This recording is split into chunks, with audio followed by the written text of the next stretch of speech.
सभी को मेरा नमस्कार। मैं सुमन शर्मा आप सबका स्वागत करती हूँ। आज का विषय आप देख ही चुके हैं, भाषा विज्ञान के अध्ययन की पद्धतियाँ।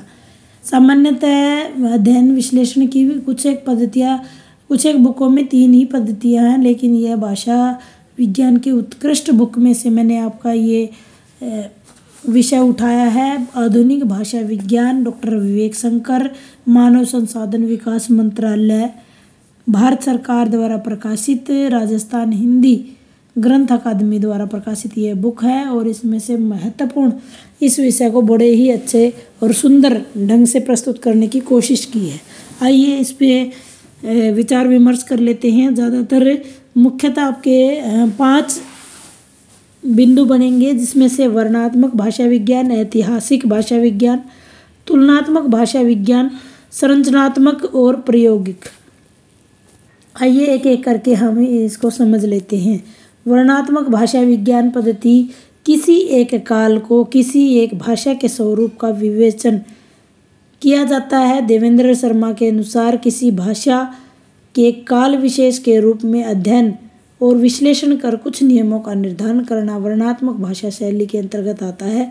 जैसा कि वर्णनात्मक शब्द से ही स्पष्ट होता है, भाषा का वर्णन और विश्लेषण करना।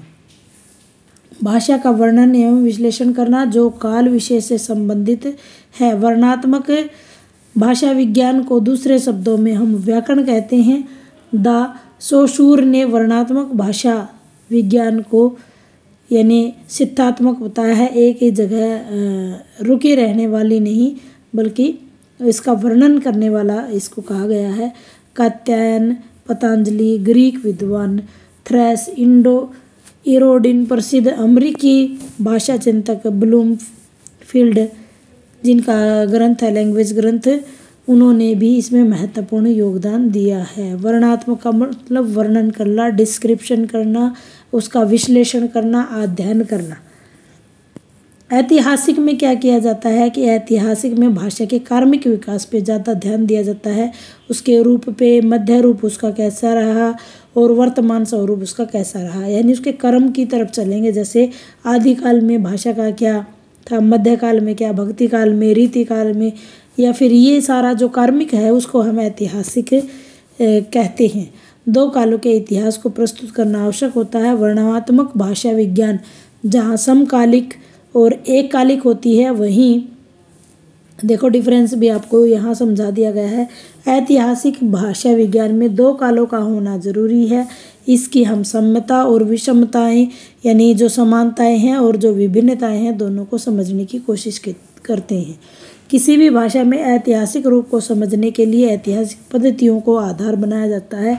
जैसे वैदिक संस्कृत से पाली, प्राकृत, अपभ्रंश, अवहट और पुरानी हिंदी, फिर मध्यकालीन हिंदी और फिर आधुनिक हिंदी के विभिन्न कालों से होते हुए परिवर्तनों पर विचार करना तथा उन परिवर्तनों के संबंध में सिद्धांतों का निर्माण करना भाषा ऐतिहासिक भाषा विज्ञान का उद्देश्य है। पहले में हम बात कर चुके, जैसे व्याकरण इसका उदाहरण है। दूसरा आप समझ ही गए, सारे एग्जाम्पल इसमें डाल दिए गए। वैदिक संस्कृत, लौकिक संस्कृत, पाली, प्राकृत, अवहट, अपभ्रंश, अवहट और हिंदी, पुरानी हिंदी, मध्यकालीन हिंदी और आधुनिक हिंदी। तुलनात्मक भाषा विज्ञान, जैसे तुलना से आप पहले से ही पता चल रहा है आपको 2 या 2 से अधिक भाषाओं के व्याकरण, उसके उद्भव, उसके विकास, उसके रूप, शब्द, शैली, ध्वनि आदि पर तुलनात्मक अध्ययन करना। जैसे मैं कहूँ पाली और प्राकृत का, जैसे मैं कहूँ संस्कृत और हिंदी का, जैसे कहें तमिल और मलयालम का, यह इस प्रकार से चाहे उसके उद्भव की बात हो, उनके व्याकरण की बात हो, उसके रूप, शब्द योजना की बात हो, ध्वनियों की बात हो, तो सभी पर वैज्ञानिक आधार से अध्ययन करना ही तुलनात्मक अध्ययन कहलाता है। यह तुलना किसी एक काल विशेष या अनेक कालों के आधार पर की जा सकती है। इसमें ऐतिहासिकता तथा वर्णनात्मक प्रणालियों को भी पूर्ण सहयोग लिया जाता है। तुलनात्मक भाषा विज्ञान भाषा के महत्वपूर्ण शाखा है। संस्कृत, लैटिन, ग्रीक की तुलना में तुलनात्मक भाषा का जन्म हुआ है। डॉक्टर देवेंद्र नाथ शर्मा ने कहा है कि भाषा विज्ञान का जन्म ही तुलनात्मक प्रणाली से हुआ है। काफ़ी समय तक भाषा विज्ञान को तुलनात्मक भाषा विज्ञान ही कहा जाता है। इसमें विलियम जोन्स, मैक्स मुलर, कुर्टियस, सलाखर इत्यादि जो विद्वान हैं उनका बहुत ही प्रशंसनीय, सलाखनीय यानी सलाख का मतलब होता है प्रशंसा करना। यह आप सबके लिए नया शब्द होगा, इस शब्द को आप नोट कर लीजिए, सलाघनीय। अगले बात करते हैं संरचनात्मक भाषा विज्ञान। भाषा विज्ञान पद्धति को हम इसमें गठनात्मक पद्धति भी कहते हैं। संरचनात्मक भाषा के अंतर्गत भाषा में प्रयुक्त सभी तत्वों का पारस्परिक विशिष्ट संदर्भ में अध्ययन किया जाता है। सरयूर ने संरचनात्मक भाषा विज्ञान का पिता उनको कहते हैं। नेट की परीक्षा में पूछा जाता है। जो भाषा विज्ञान के जेनेवा स्कूल से संबंधित है। डॉक्टर कर्ण सिंह का मत है कि भाषा के अध्ययन में संरचना का भी विशेष ध्यान दिया जाता है। संरचना विज्ञान से गणित के समान निष्कर्ष निकाले जाते हैं।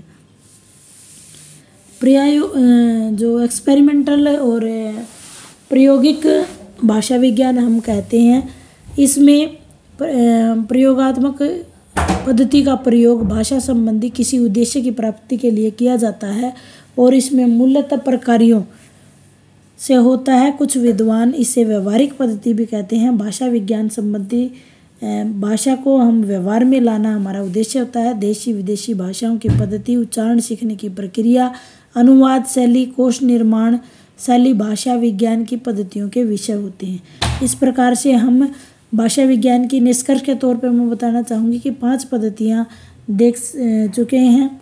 इसमें डॉक्टर देवेंद्र नाथ शर्मा, श्याम सुंदर दास प्रभृति प्रसिद्ध भाषाविद भाषा विज्ञान वैज्ञानिकों ने वर्णनात्मक, ऐतिहासिक और तुलनात्मक 3 पद्धतियों को मानते हैं। भाषा चिंतक 4 पद्धतियों को स्वीकार करते हैं। वहीं प्रायोगिक और जो संरचनात्मक है उसको भी कुछ विद्वान स्वीकार करते हैं। सीताराम झा श्याम कहते हैं कि प्रायोगिक रूप से पद्धतियों का विनियोग करना ही अधिक समीचीन प्रतीत होता है। आज इसको नकारा नहीं जा सकता, क्योंकि कहीं भी देखेंगे आप लैंग्वेज लैब आपको देखने को मिलती हैं और बोल बोल करके आप अपनी भाषा में सुधार कर सकते हैं। तो इस प्रकार से भाषा विज्ञान की ये 5 पद्धतियां हैं। उम्मीद करती हूँ इस वीडियो के माध्यम से आपको 5 का अध्ययन आप कर पाए होंगे। एक फास्टली रिवीजन हम इसमें कर लेते हैं। सबसे पहला था वर्णनात्मक, दूसरे का नाम ऐतिहासिक, तीसरा तुलनात्मक, चौथा संरचनात्मक और पांचवें का नाम आप जान ही चुके होंगे प्रायोगिक, या फिर आप कह सकते हो एक्सपेरिमेंटल। इसका नाम रहेगा प्रयोग करना, यानी जैसे लैंग्वेज लैब आजकल बन रही हैं, इस प्रकार से भी अध्ययन किया जाता है। धन्यवाद। भाषा विज्ञान से संबंधित पूरी प्लेलिस्ट है, आप उसमें जा कर के सारी की सारी वीडियो आप देख सकते हैं, डाउनलोड कर सकते हैं। धन्यवाद।